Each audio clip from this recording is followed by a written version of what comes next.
Welcome back to the Corner Faster, Get Fast series. We're at Lime Rock Park in the Porsche Cayman GT4 car, and we're in the middle of taking 50 laps in the iRacing simulator to get up to speed. This video, laps 19, 20, and 21, will be focusing on how to get on the brake pedal to stop the car as efficiently as possible. In previous videos, we learned the layout, how to look ahead with purpose, use the whole track surface, drive at the limit of grip. We worked out gear selection, and in the most recent video, we focused on shaping our trajectory through each corner to prioritize momentum onto the subsequent straightaways. Now that we're carrying some speed on the straightaways, it's important to figure out how to bleed off that speed as efficiently as possible leading into the next corner. Before we head out on track, we'll take just a second to map out the brake zones around the track. There's 5 places where we touch the brake at most on any given lap. Into turn 1, big bend, into the left-hander, a brush of the brake into the uphill, into west bend, and every once in a while, brushing the brake into the downhill. For this video, we'll be focusing on big bend, the left-hander, and west bend, as these are the 3 places on the track where we're actually trying to bleed off speed in some significant manner. So we're going to be working out in each lap how to get on the brake pedal, and that's going to differ for each corner. So for turn 1, we're going to be using all the brake force available in the car for quite a bit of time to bleed off significant speed as we drop multiple gears before making the corner. But in the left-hander, we're not even going to get quite to 50% braking force before it's time to start getting back out of the pedal and begin trail braking. Similarly, in west bend, we do have to bleed off some speed, and we do get a little bit into the pedal, but not quite to full brake force before actually needing to get back out of the pedal. So once we've taken a look at the brake zones, how our approach differs, it's important to take a look at how our approach to getting on the brake pedal can be broken down into smaller pieces. So the first piece is going from 0 to any input at all.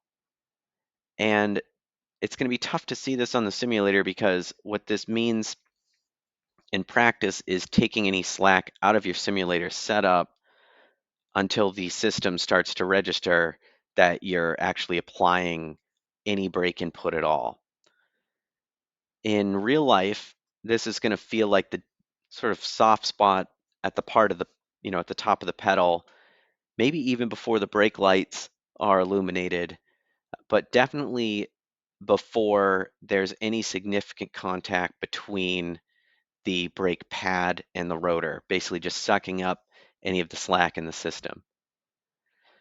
You can see it show up a little bit in the data by the initial pressure, if it spikes or if it comes in smoothly. And that's important for the next phase, which is pulling the nose of the car down as weight shifts in a way that maintains control so that we don't spike in brake pressure and cause the tires to lock up before that weight's been shifted.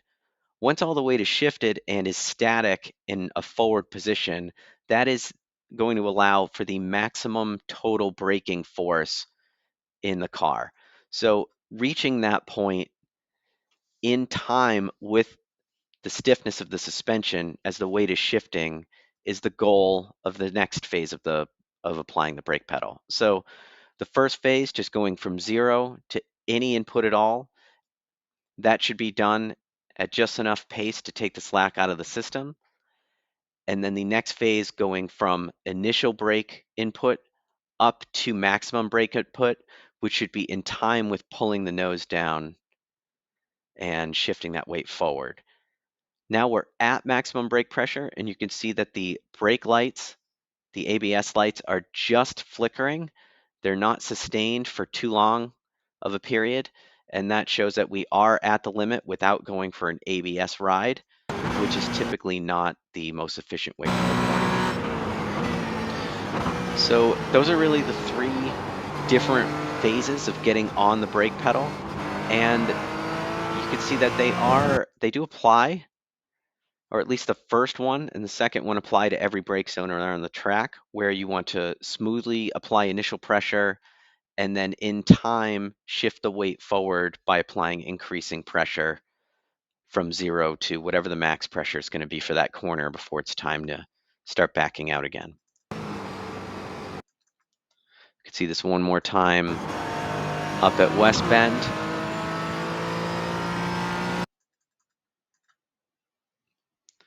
Again, the first initial brake input is going to be the same everywhere, and then in West Bend we don't quite get to full braking power before easing back out of the pressure. You can see just a flick of the brake lights as we begin to trail brake, but again, not looking to initiate ABS, certainly not off the initial pedal application, and definitely don't want to go for any ABS rides. So the timing of going from 0 to any input to max input, hanging out at that max input, is what needs to be worked out at this phase, and it takes several laps to do it, typically, around any track, especially because there's different bumps in the brake zone, and